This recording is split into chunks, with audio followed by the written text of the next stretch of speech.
Welcome back to the Jump Trade Deadline Special presented by Kia. Matt Barnes, I said when you came on the show earlier, you always bring us some breaking news. Matt Barnes has some more news. He said earlier in the show, hey, I'm just going to text Darren Collison and see what he's thinking. What did he answer you? Yeah, I texted Darren. He responded to me right now. It's 50-50.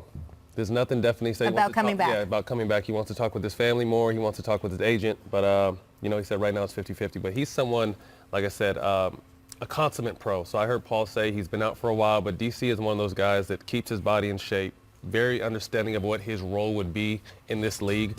Like you guys mentioned, left almost, what, 36 million? I heard $36 million on the table this summer. On the table, you know what I mean? So he's someone that teams can definitely know they help. Well, he's not doing this cavalierly. If he comes back, it's because he means it. Yeah, he's not just coming back for the money because he's left money on the table. 50-50, that is really interesting because I think the assumption's been like, oh, they can go out and get Darren Collison, but Darren has still got to figure this out if it's something that he wants. And then also, Ramona, with the Clippers trade, we saw Isaiah Thomas thrown in there. Brian pointed out, hey, that's partly a money thing. Isaiah Thomas maybe should not re-rent that apartment in L.A. My understanding is he's not going to end up staying in Los Angeles. So then now that spot for Collison. Possibly. With the Clippers, possibly opens up Clippers too. have a number of spots. They could go a number of ways. But yes, if Isaiah is not going to be there, then they still have a spot for a guard for sure. So this Clippers-Lakers arms race that we thought maybe ended at 3 p.m. Eastern today, possibly still going on, although again, Darren Collison would have to decide to come back for him to be a part of that again. Marvin Williams also. Are we keeping score on the arms? I mean, because like on the court, it's 2-0 Clippers, right? In terms of head-to-head. Head-to-head. Yep. And in the offseason and now at the trade deadline, I think it's like 4-0 now, isn't it? Kawhi counts for more than one. That's right. I think it's like you rack it up. But it doesn't matter until the actual That's right. That's right. Guess what counts? They don't care to carry Whoever it over. they give that title to, there you go. Whoever comes out of the West, that is going to be the scoreboard that counts. I want to get back to the D'Angelo Russell, Andrew Wiggins trade. What happens now? Look at that. That's beautiful. Again, Kay Howard hooking us up. Those are so not my hands. Matt Barnes, your old team, picking up Andrew Wiggins, D'Angelo Russell, going to the Timberwolves. What do you think happens now for the Warriors? Because they needed someone in that spot.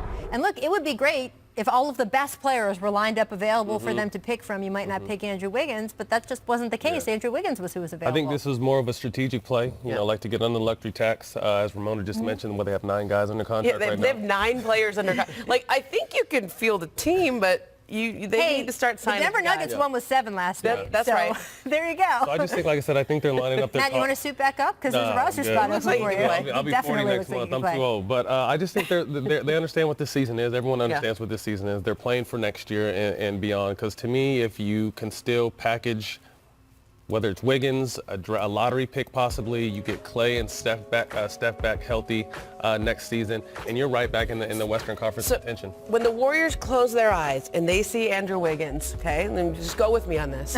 Okay, go back to the start of this in 2015. We had Harrison Barnes in that spot. Can you see it? I can. Can you see them? Warriors fans don't want to hear that, Ramona. I just do the machine. Because normally wings in this situation, unless you're a KD type player, a wing is going to be a 3-and-D guy, and those are 2 of his biggest deficiencies. He doesn't play defense, and he doesn't shoot the 3. He's a tremendous talent on the ball, handling the ball, getting to the basket, getting shots for himself, but that's not how that offense plays. Right. And I think for the Warriors, this is something that you go all the way back to when Kevin Durant left this summer. They had a choice. Do you let him walk out the door for nothing, or do you try to swing something with Brooklyn and get something in return? And the reason why they go and try to get something in return is now they have some assets. We've just been talking about the Lakers and Clippers and the lack of assets that both teams had to try to do something. The Clippers had just a few more assets to get something done, and that was why they were able to. The Lakers did not. The Warriors now have, what is going to probably be a top 3 pick this year. They have Andrew Wiggins in a contract that is still a tough contract, but let's see what they can do with him. They just acquired it's a protected pick in the following year, but let's say the Minnesota pick is a top 10 pick. That's a valuable asset right there. And they have had this year to develop some young players who will have some value. Plus, they have a $17 million trade exception from that Andre Iguodala deal. With all due respect. Okay. Shenanigans. They traded 2 picks and Andre Iguodala. 1 first round, actually 2 first round picks. One's never going to convey. But they traded 2 picks. Okay. and Andre Iguodala. We just saw Andre Iguodala get traded for Justice Winslow. Right. Yeah. I think Justice Winslow will be freaking great for Right. the Warriors. They didn't get him. And they traded To Russell. make room, and they traded him to make room for D'Lo. And they got 2 picks. I think I would rather have the cap space that they're now paying Andrew Wiggins, and I would have been in the same position. I would have my picks because, by the way, Who would you have, again, this is like, Well, hey, there he should be an all-star. there who was you the taking option off? with New York. Who are you getting with that cap space? there's a ton of different ways to use cap space. Right. And I'm just saying, now they are locked into Andrew Wiggins. Now, I'm not going to sit here and cry for the Warriors. They have Steph Curry. Right. They have Klay Yeah. Thompson. They have Draymond Green. And they're probably going to have a top 3 pick this year. A-okay, don't you worry about it. But I'm not going to sit here and say that I like the way they handled this. I don't think they handled this correctly. And if they could go back, I think they would have let Kevin Durant walk and hung on to Andre Iguodala and found a different way to use him. That's my And let's go even this week. The Warriors also had conversations with the New York Knicks. The Knicks trade for D'Angelo Russell, they had a Right. strong interest in him, was a very different kind of trade. The Knicks would have been sending expiring contracts and maybe a draft pick or 2 So for they had the D'Angelo. chance maybe to get some of that cap space back, and they opted not to do that. Correct.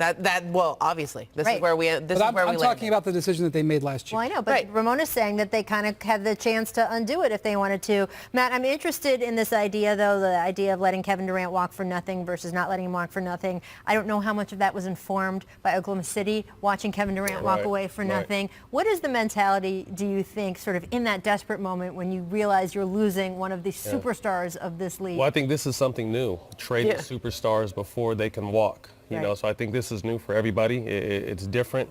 I think looking back, obviously, if they could have let him go and just understood, okay, this is just going to be the year. Right. Where we've had a hell of a run. Everyone take a break, heal up, and we're going to get back at this 2021. So looking back, they probably could have did some things different, but you just never know. They are where they are now. Like I said, I don't like the trade for Wiggins. I just don't. Like I said, good young player. Just I don't see him fitting in the grand scheme of things.